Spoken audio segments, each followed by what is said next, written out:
Amazing day mga ka-JMC. So ito na yung order nyo ngayong araw. Ayan. So ito, Heroic Warrior 650. Papunta ito ng Nueva Ecija. Ayan, na-post na natin kanina yan.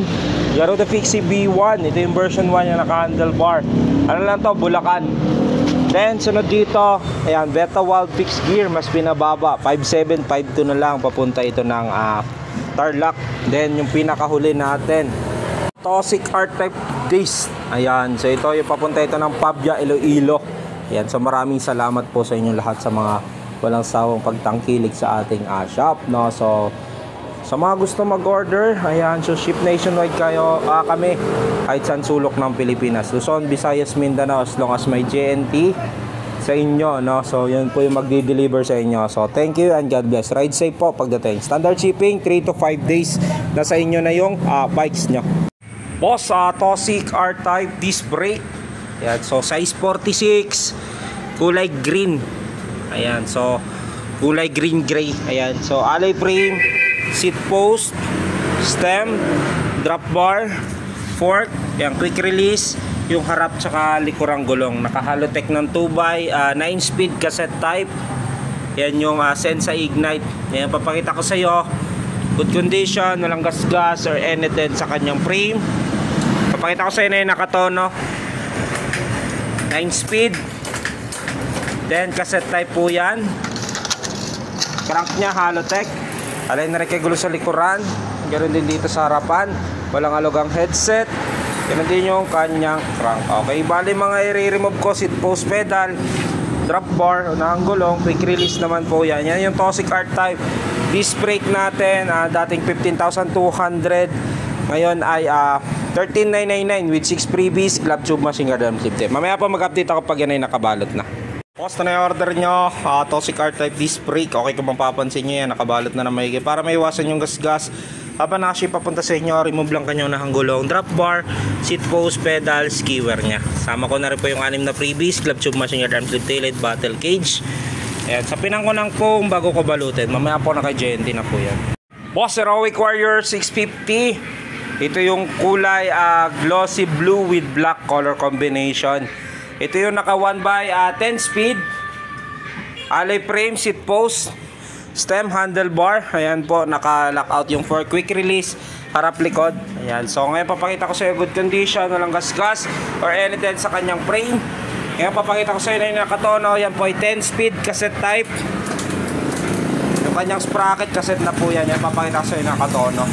Crank nya 1x self bearing crank. Ayan po, alay na rin kay gulo sa likuran. Yan na din dito sa harapan, walang alogang headset.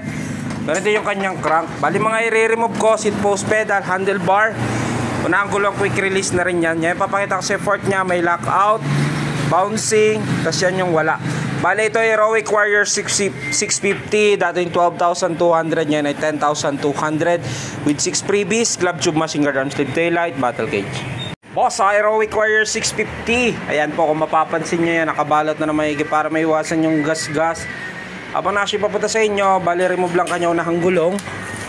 Ayan, handlebar, seat post, pedal, skewer. Okay, ito 27.5 po ito, sir. Ayan, kung mapapansin nyo. Okay, so tama ko na rin po yung 6 na freebies, glove tube, machine guard, arm sleeve, taillight, battle cage.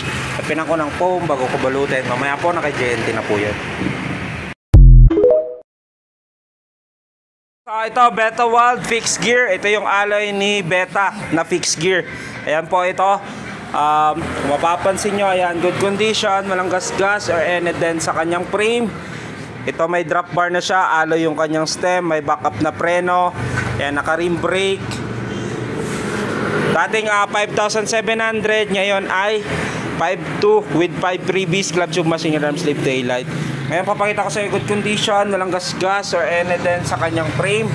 Ngayon papakita ko sa iyo gumagana. Bali naka-setup po sa kanya ngayon ay yung free wheel niya. Yan po kung mapapansin nyo, yan sumasabay yung kanyang gulong.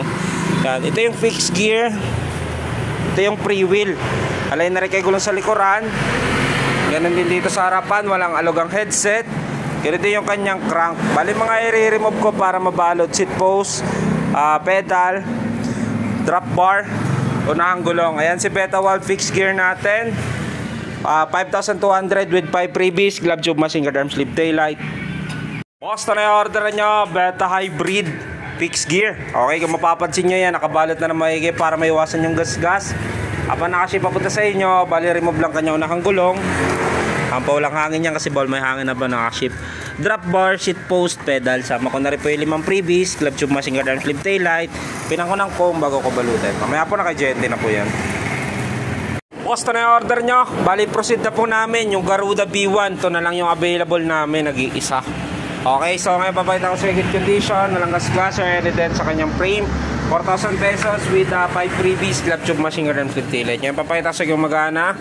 Yan po kung mapapansin nyo sa kanyang crank, kaya sumasabay yung kanyang gulong sa likuran.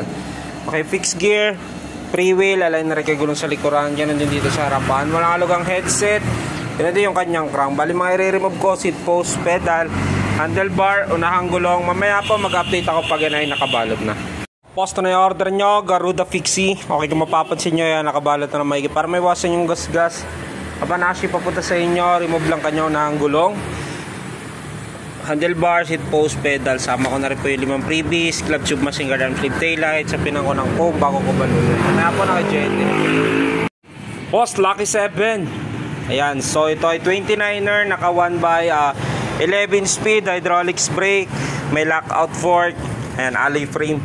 Ayan, papakita ko sa good condition, walang gas-gas or yan din sa kanyang frame. 8,000 pesos with 5 freebies, club tube, machine guard, arm slip taillight. Ayan, papakita ko sa inyo yung nakatono.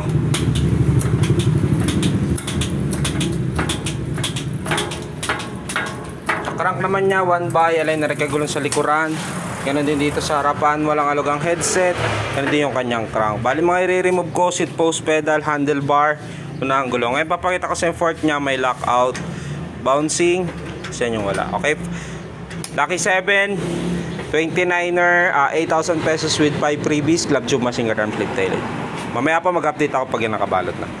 Post na yung order nyo, Lucky 7, 29er. Okay, kung mapapansin nyo yan, nakabalot na ng maigi para may iwasan yung gas-gas habang nakaship papunta sa inyo.